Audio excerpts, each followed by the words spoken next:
नमस्कार सगळ्यांना. रसोई regular with विनीतामध्ये तुमचं स्वागत आहे. तर रमजान ईद असल्यामुळं ना मुलांनी म्हटलेलं की मम्मी घरीच शिरकुर्मा बनव. तर मी अशा पद्धतीने घरीच शिरकुर्मा बनवलेला आहे. मुलांना खूप आवडलेलं. तर त्यासाठी ना मी सगळ्यात आधी गॅसवरती एक पातेलं ठेवलेलं आहे. त्यामध्ये दूध ओतून द्यायचं आहे. तर इथं मी म्हशीचं 1 लिटर दूध घेतलेलं आहे. दूध तुम्ही कुठलं पण घेऊ शकता, म्हशीचं, गाईचं.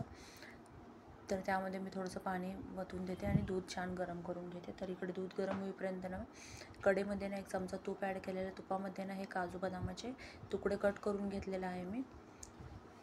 हे काजू बदामाचे काप आहेत ना मंद आचेवरती आपल्याला परतून घ्यायचे तुपामध्ये. तर गॅसचा फ्लेम मी बारीकच ठेवलेला आहे. मंद आचेवरती मी इथे परतून घेते. तर इथे काळे मनुके आणि मनुके हे दोन्ही तेही मिक्स करून घेतलेले आहे मी. एक 7 ते 8 मनुके आणि काळे मनुके तेही मंद आचेवरती आपल्याला तुपामध्ये छान परतून घ्यायचे एकदम खमंग वास येईपर्यंत. तर इथे मी 1 चमचा चारोळीसुद्धा घेतलेले, तेही त्यामध्ये मिक्स करून घेते आणि 1-2 मिनटं छान परतून घेते. तर इथे मी गॅस बंद करते. काजू बदाम मनुके चारोळी छान परतून झालेले आहेत. तर ते मी एका प्लेटमध्ये काढून घेते साईडला.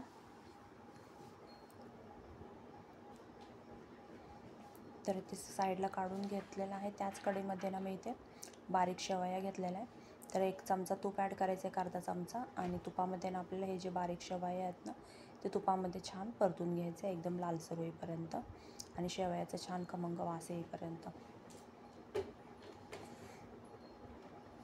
तर अशा पद्धतीने शेवयासुद्धा छान खमंग भाजून झालेल्या आहेत. तर इकडं दूधसुद्धा गरम झालेलं आहे छान.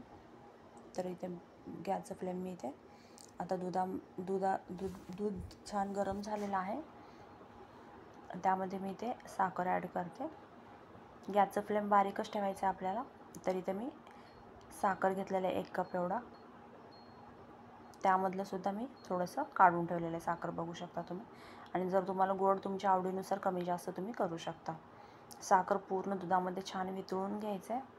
तर इथे साखर छान वितळलेलं आहे. जे आपण काजू बदाम मनुके चारोळीचं जे तुपामध्ये भाजून घेतलं होतं ते सर्व मिश्रण आपल्याला दुधामध्ये मिक्स करून घ्यायचं आहे आणि कंटिन्यू आपल्याला चमचा फिरवत राहायचं आहे. आणि जे आपण शेवया भाजून ठेवले होते ते त्यामध्ये मिक्स करून घ्यायचं आहे.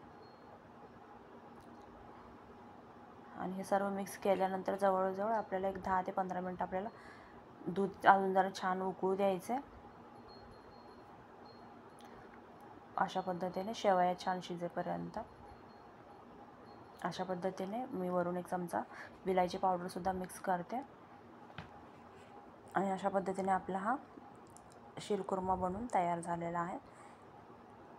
तर बघू शकता तुम्ही, मस्त थंड करून फ्रीजमध्ये ठेवायचं याला, अजून जरा छान दाटसरपणा येतो. तर अशा पद्धतीने आपला शिरकुर्मा बनून तयार झालेला आहे. कसा वाटला तुम्हाला व्हिडिओ? धन्यवाद.